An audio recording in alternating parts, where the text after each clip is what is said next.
for me at least, it's a passion, and a passion where it almost feels like an obligation. Yeah. So how did you raise money for that film?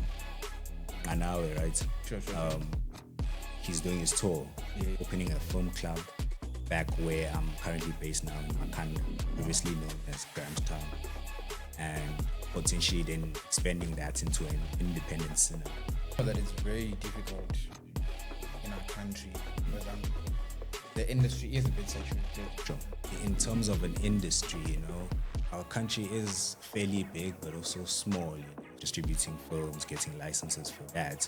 But the ideal situation to the audience listening would be what Brazen Black does too, Is it true what they say about race? What? That it's racist.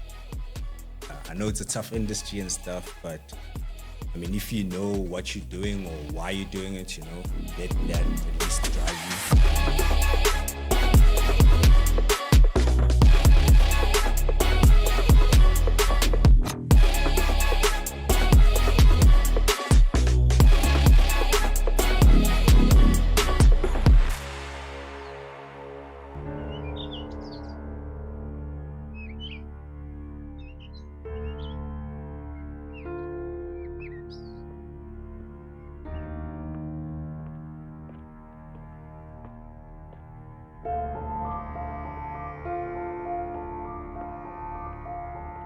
You don't always notice when the memory begins.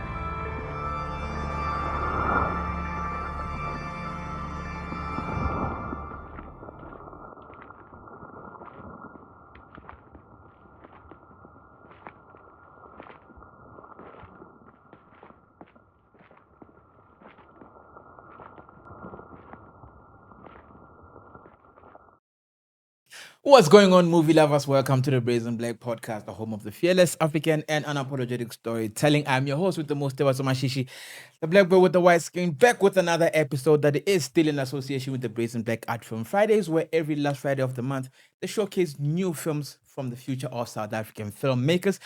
Today in studio, I am joined by Mluleki Zungu!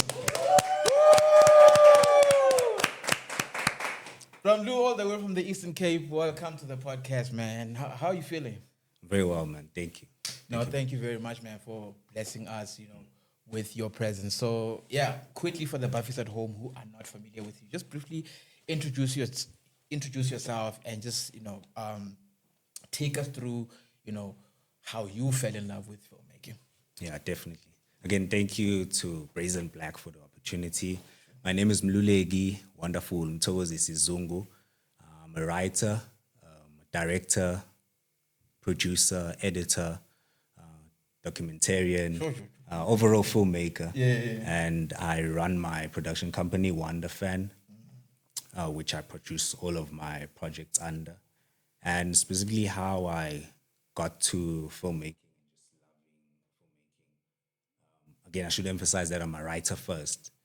So I've been writing since high school, which is like 2018. And I guess that's 8 years, right? And I just started off writing short stories and in a way that transformed into scripts, And soon enough, really, I just decided to start a production company and make movies. And part of that journey too was just working under people, and understanding the industry in that way. But I guess the pivotal moment was last year when I decided to start my own thing, which is the studio. And Vestige was, I guess, the perfect thing or film I felt was going to be an introduction to this career and passion. So in high school, when you were writing, what were some of the subjects? I'm sure you were young at that time. What were you writing about? Yeah, so honestly, I was writing about anything, really. The first short story I wrote, which actually in the past years has developed into a feature film, which I'm planning to do. It's called Cloud Kukula. Yeah, and it's specifically, I don't want to ruin the synopsis now because really I feel like it's that one film that I'll do one day. But Yeah. generally, But just about like the subject matter. Yeah. What were the things that were in your heart that you were writing about in high school? I'm just curious. yeah, for sure. I could answer that question in a lot of ways, right? Like, Okay. I've written all type of stories. So if I were to take it back to high school, the stories I was writing were more stuff I was seeing in other movies, and then trying to see how they could come alive in a South African context. And really, that would range from, youth life, family struggles, and then the obvious, contemporary apartheid era, and but more than anything, my films are more, like reflective or mirrors to what is going on in society. And again, I usually grab my influences from other directors, and then I try to see how that world or that context would exist here in the country, in all the places I've been to. Oh, interesting. Because I mean, the reason that I asked, I'm also a writer. As well, Sure. right. So some of the things that I was writing about in high school, Yeah. where because I grew up, I studied in a school that of people living with disabilities, right? Sure. So I was writing more about that because that those were some of the things that I did not see like on TV or people, speaking about, yeah. So you spoke about influences of directors. Who are some of those directors that influenced you as a filmmaker? Yeah. I mean, there's a lot, like I could put Just it. give me three. Just three. Yeah, just three. That's even tighter now. Yeah.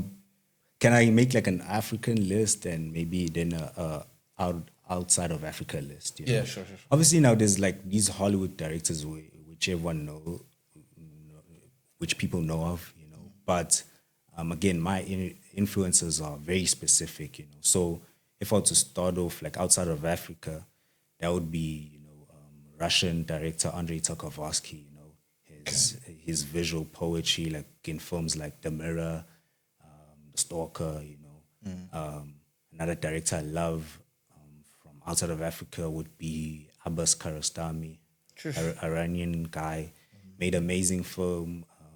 Honestly, it's my favorite film, or at least in my top 5, Taste of Cherry. Again, it's that interpersonal analysis on individual characters and how they interact with the world. And then maybe in the overseas directors, I would end off with, Yorgos Lanthimos, like Begonia, The Killing of a Sacred Deer. Now back here at home. So you don't mess with the black directors. No, I mean, again, there's a lot of directors, man. Like, it's okay. The more you consume, the more you get inspired, really.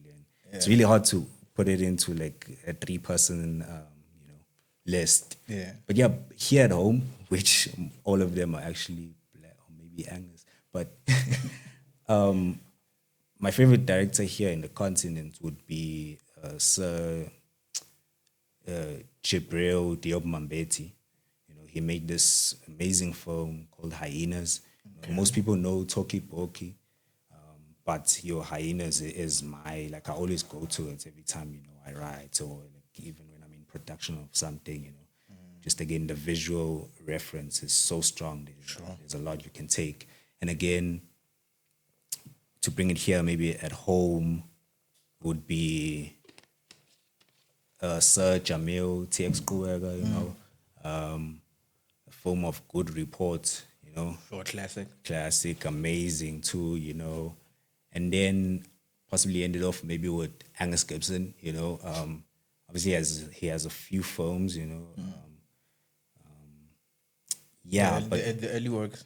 yeah, I mean, he also made this Sophia Town movie, right? Or of Good Time, I believe.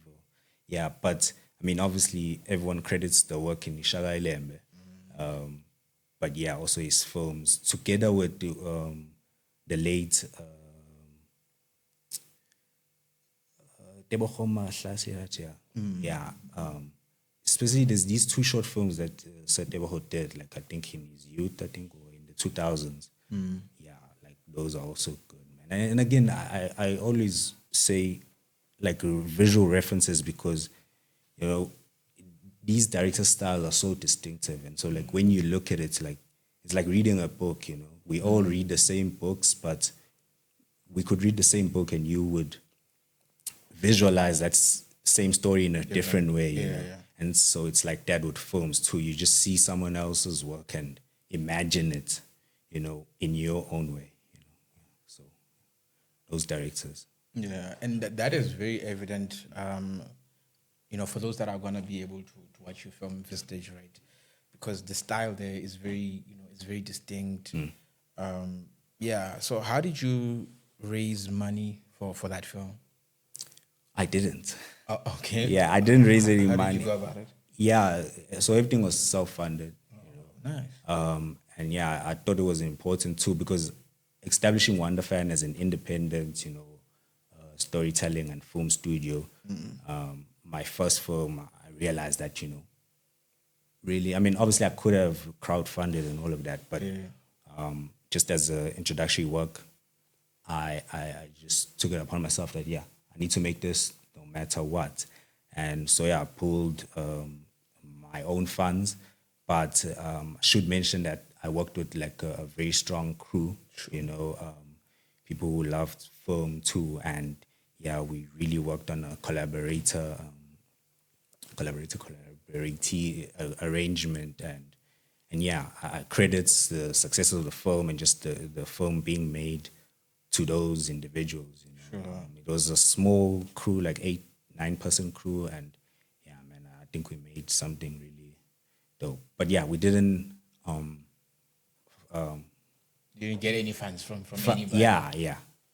I mean, I think especially independently, like once you get into it, you should understand You're going to be pulling from yourself. from your own side. Yeah. Sure. Obviously, the ideal situation is getting funding or getting that enough money or budget to make bigger things. But again, maybe it depends on like really why you're even doing this stuff. You know, like it's for me at least, it's a passion. You know, and a passion where it almost feels like an obligation in a way. You know, like how a preacher, maybe they wouldn't want to preach, but maybe they have a calling from God. It's the same with me, man. Like, you know, I've written these stories and I really want to see them come alive. And so that's the obligation to make them come alive. Yeah. Now, obviously, I run a studio and there's the business part of that, you know. And so definitely, just like I said, the goal is to get funds and, you know, produce those films. Yeah, so speaking about funds, right? Sure. We know that it's very difficult, you know, in our country because I mean, the industry is a bit saturated, Sure. right? That we are all competing for the same NFVF, GFC, and all of those things. So, what do you think are other ways that you could be or are already doing outside of that, raising funds as a filmmaker for yourself? Yeah. I mean, that's a very important question, right? Sure. Yeah. I mean, yeah, I think when you run a business, especially a production company, yeah, that's something you consider a lot. And so it's not in action right now, but it's something I've been really thinking about, you know, opening a film club back where I'm currently based now in Makanda, previously known as Grahamstown, you know, and potentially then expanding that into an independent cinema, you know. Now now obviously there's a serious business behind that of like, you know, distributing films, getting licenses for that. But the ideal situation, and I mean to the audience listening, would be what Brazen Black does too, you know, accepting or receiving films from local filmmakers, you know, and distributing that and showing that in that cinema club / independent cinema and building a community around that. And I think, yeah, that's one way of funding that. And then, yeah, maybe screenings too. It's a bit difficult to ticket screening, especially for short films. But with other filmmakers, there's some things we have considered of, like bundling all our films, especially like Nganawe, right? Sure. He's doing his tour, Yeah. but like there is a possibility where when he goes outside of the province, we bundle films, maybe for a specific province and make that a bigger event. Sure. And so yeah, I think that's one way. I'm thinking of another way. There's a lot of ways. I mean, you could raise funds, but yeah, that's the most eminent one I'm thinking of right now. And yeah, we definitely will start putting it into action. A film club in Makanda. Okay. Nose? I have a question. Well, I have two questions. Sure. Can I please ask, you situated in Eastern Cape, right? Yeah. And the industry being this side, predominantly this side. Sure. How are you dealing with it? Like, how are you finding it? Based on the fact that, yes, we've had shows like, what's this thing called? Kaber. Yes, but the Eastern Cape isn't penetrating as much. Yeah. Right? So how are you finding it, especially that you're running a business, right? Sure. And then I forgot my second question, but I'll remember it. For sure. I should emphasize that I am based in the Eastern Cape, right? But I'm not from there. I'm from KZN, a small town, Guanongoma.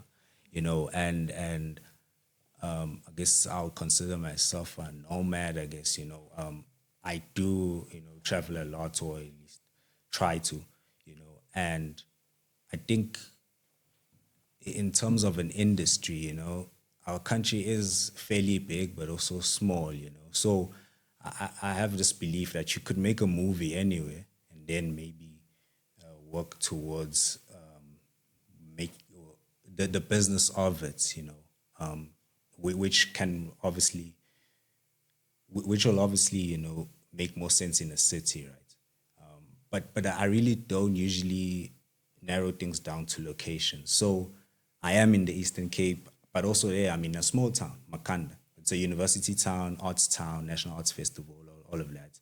And like Gqeberha is nearby, like 30 minutes away. But again, But it is an industry there. we're in Makanda. No, in the Eastern Cape. A film industry. I mean, it depends what you would consider in the industry. Maybe is it small or big, But I mean, if someone is making a movie in a place already, if they are showing the film that Friday or that weekend, that is somewhat an industry, especially if they have also other like filmmakers around. So that exists, especially in Gqeberha. That exists. Like there's the Eastern Cape Film Festival that runs every year, But I mean, it is quite clear that the business is in big cities, Cape Town, Johannesburg, and so I think more than anything, it's a long-term play. I mean, we could reference other countries like maybe Hollywood too. California was the place, but then at some point, oh no, it didn't even start in California. It started in New Jersey. Then it went to California, but then movies aren't even being made in California anymore. But I guess the business of it is still there. But yeah, Even the culture of it as well. Yeah. Right. That the people have to be going to those movies that are there. You know what I mean? sure. Yeah, that is their community. But like I hear that you're saying that you are in a process, or there are people who are in the process of making sure that there is a film community Sure. in the Eastern Cape. Definitely. Right. Yeah, also, sorry to the last one. So with that being said, do you have like government entities that also support filmmakers that side?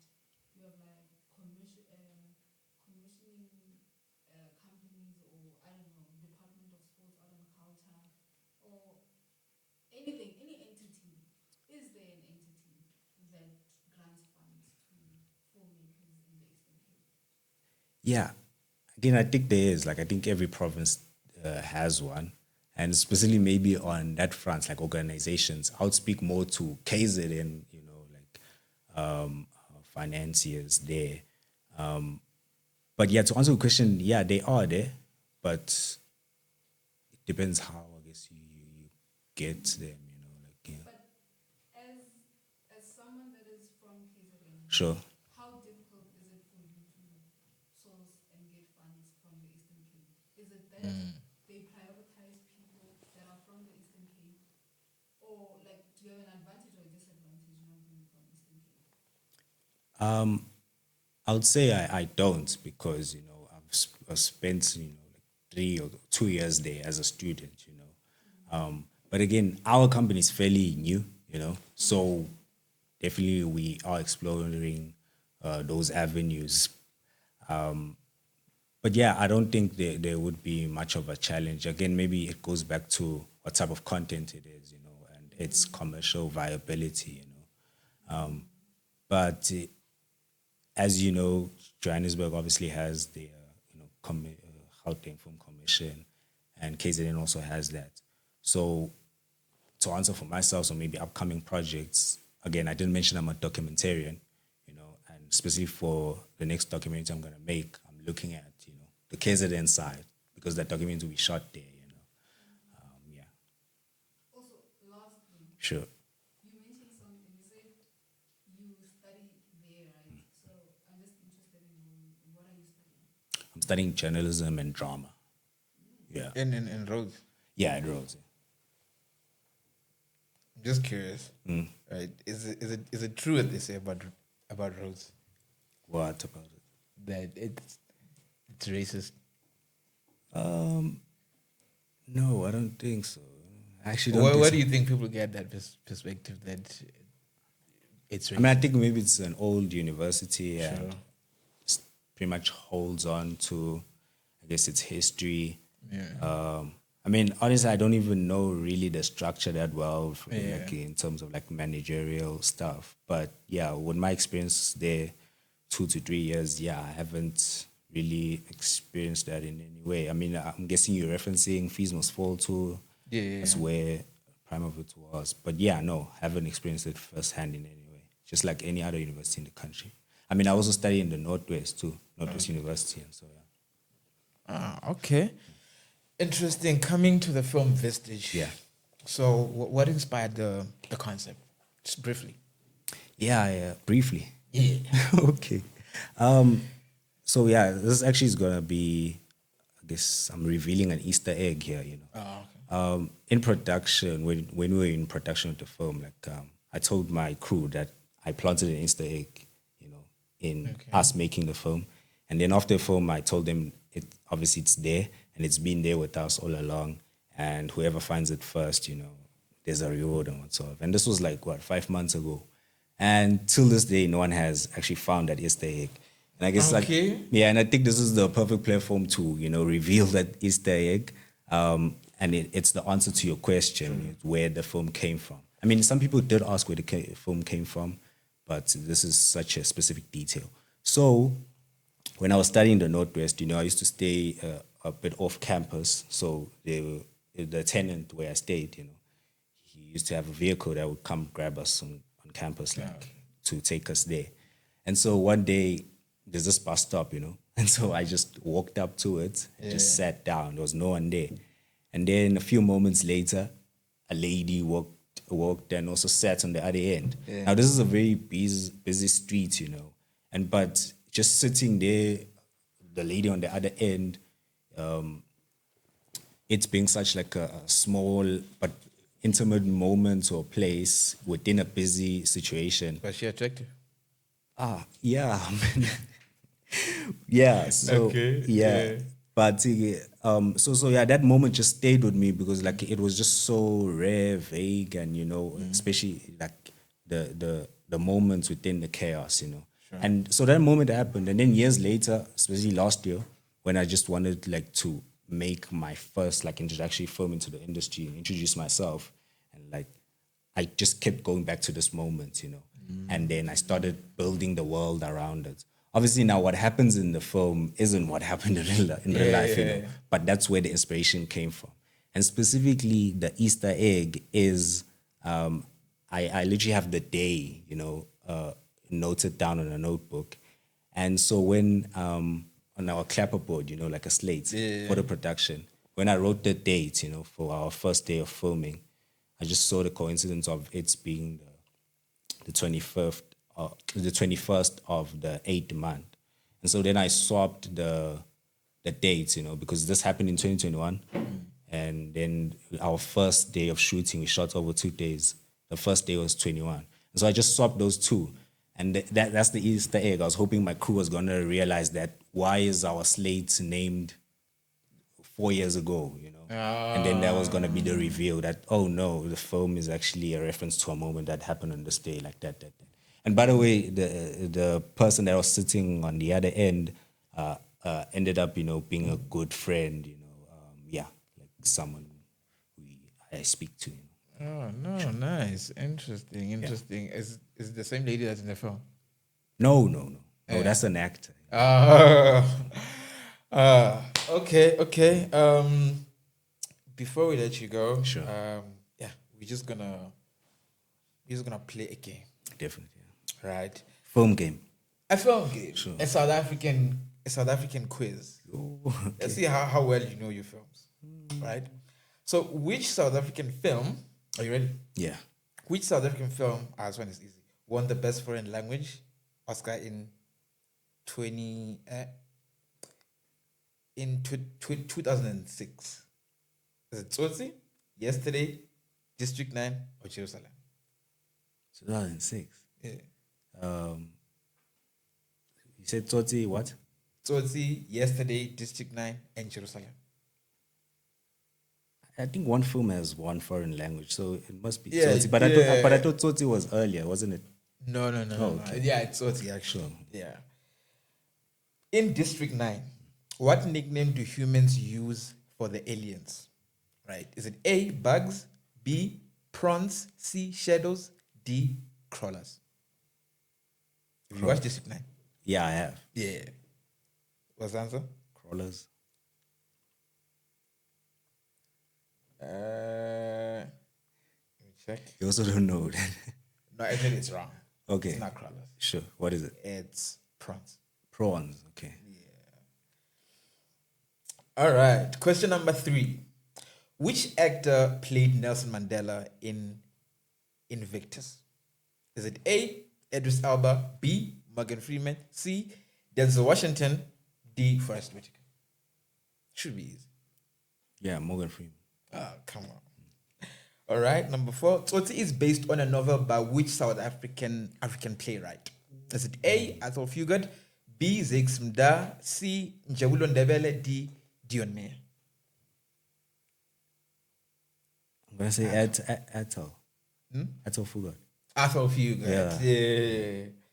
All right. Number 5. Which South African film tells the story of a young mother's struggle with HIV and AIDS in rural KZN? Is it A, Yesterday, B, Sarafina, C, The Gods Must Be Crazy, D, Happiness is a 4-letter word?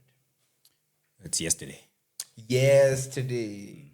That was easy. Sure. Which Johannesburg-based crime film follows a young hustler navigating Hebrew life?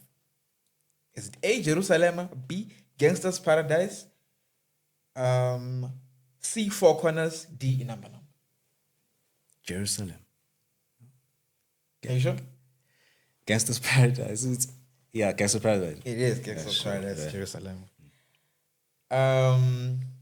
Number 7. Who directed District 9? Is it Neil Blomkamp, B, Gavin Hood, C, Clint Eastwood, D, Ryan Coogler? It's Neil. Neil, obviously. You know your films. Yeah. 8. Sarafina is set in which historical period? This one is obvious. Post-apartheid era, B, apartheid, C, colonial Dutch rule, D, Anglo-Zulu. Sure. Okay, 2 more. Yeah. Which South African actress starred in both Yesterday and Hotel Rwanda? Is it A, Charlize Theron, B, Leleti Kumalo, C, Nomza Mambata, D, Connie Ferguson? Lilith. Right? Yes. Are you sure? I mean, I don't remember her in... What was the second film? It's Hotel Rwanda. I don't remember in Hotel Rwanda, but I would say Lilith, yeah, because she started. Oh, in Yesterday, yeah. Yes. Yeah, It is sure. Leleti Kumalo. The last one. Which film features police officers chasing a heist crew in Cape Town? Is it A, Number, B, Safe House, C, Blood Diamond, D, SEAL Team? Safe House. Would, yeah. Safe House. Right? Are you sure? Yeah, I'm sure. In Cape Town? Yeah, isn't it Denzel too in it? Right? Safe House. Yeah. It is Safe House. Yeah, sure. Yeah, you do know your films. With that said, Pramlu, thank you very much. Yeah, thank you. Thank you very much for joining us here on the show. Definitely. Is there, anything that you'd like to say, to your fans before we let you go?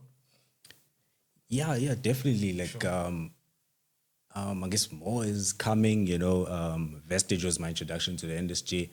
I have big plans. Been writing a lot of stories for a while, and yeah, I mean, we have something in development right now, and so yeah, look out for that, and yeah, follow our page, and thank you to Brazen Black for such a platform. Definitely, like, obviously it's growing, and I would love to see it in a year and like further collaborate and all of that. But yeah, thank you to the fans and thank you to everyone, man. Let's do this. I know it's a tough industry and stuff, but I mean, if you know what you're doing or why you're doing it, let that at least drive you. Sure. Obviously be responsible in your doings, but yeah, man, let's do it. Film is amazing, and yeah, let's rock. Yeah. Before we let you go, here at Brazen Black, we don't leave people empty-handed. Oh, Got a little something for you. appreciate it, bro. Thank you. Yeah, just... Should I open it?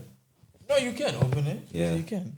Oh, yeah. Yeah, it's just us just saying, thank you very much for blessing us with your presence. Definitely. And, all the best with everything that you're going to be doing moving forward. Yeah, for sure. Thank you. Well, Buffy's at home. That's it from us here at the Brazen Black podcast. Please don't forget to catch Vestige, which will be screening live on the Brazen Black YouTube page on the 1st of May at 6:30.